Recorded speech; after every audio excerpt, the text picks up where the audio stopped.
everyone, Alex from Summerhill, just with another quick update.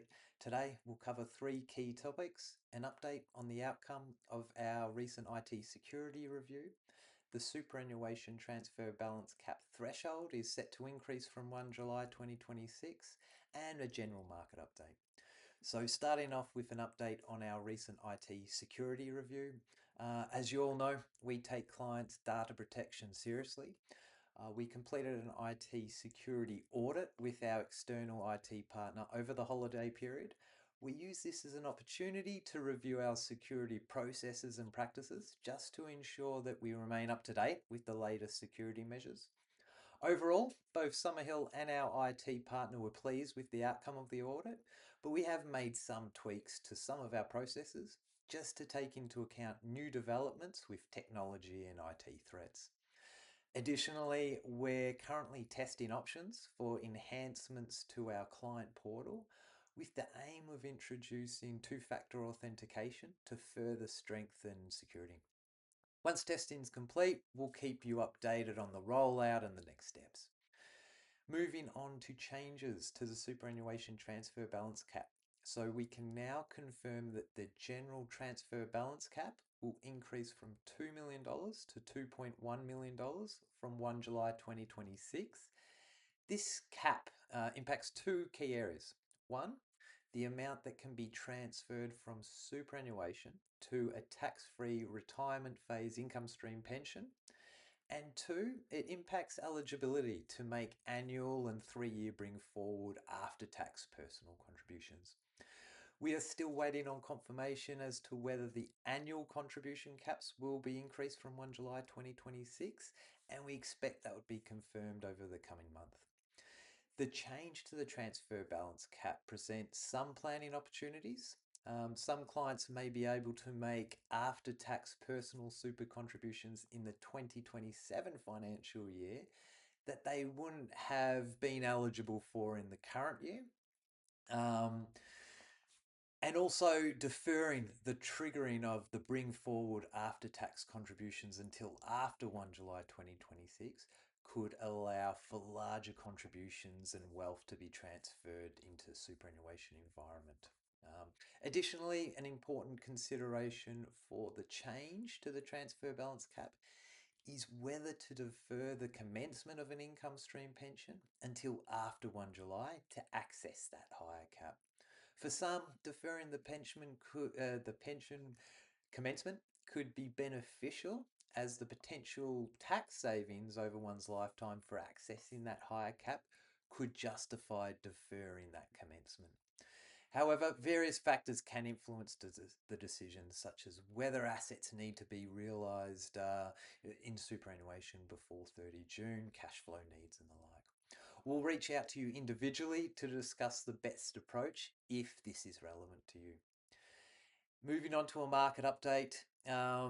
As we step into 2026, January brought a familiar ritual.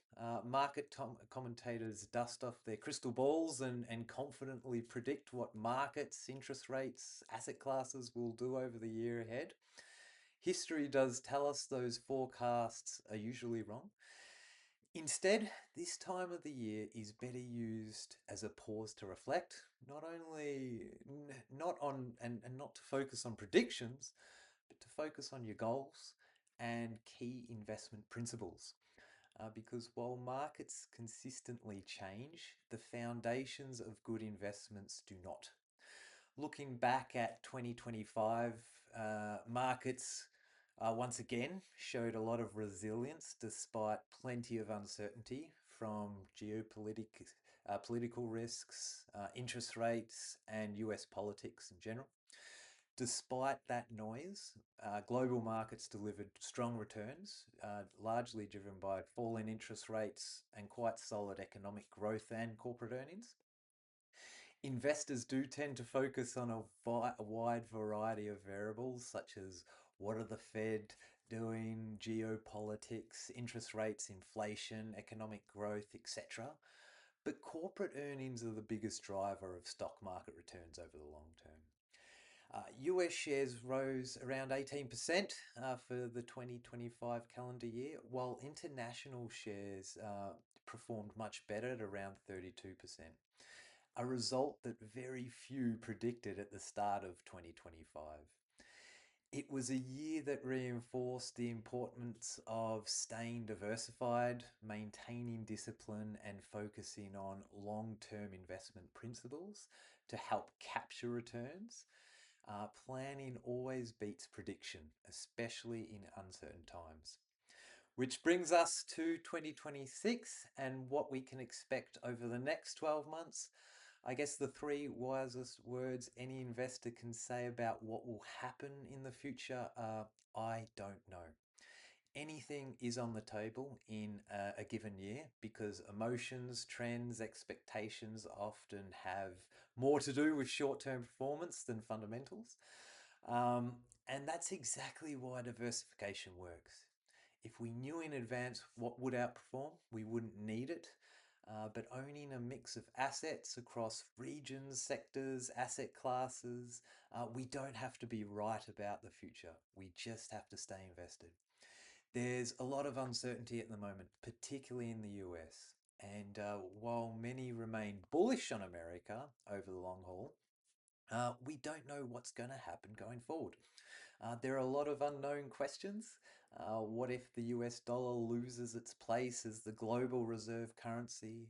What if something totally unexpected changes the world order? What if the US gets complacent and blows their lead? What if AI levels the playing field in ways that we just can't possibly imagine? Through the lens of history, we know that the world is not a static place. And that's why international diversification makes so much sense to me. Yes, risks remain. Valuations are elevated in many markets. Geopolitics is unsettled and policy uncertainty is high. But these concerns are always present in some form, and markets have a long history of working through them. So rather than reacting to headlines or forecasts, remain focused on what we can control, diversification, discipline, focusing on goals and taking a long-term perspective. So that's it from me today. If you have any questions, please don't hesitate to get in touch. Thanks for watching.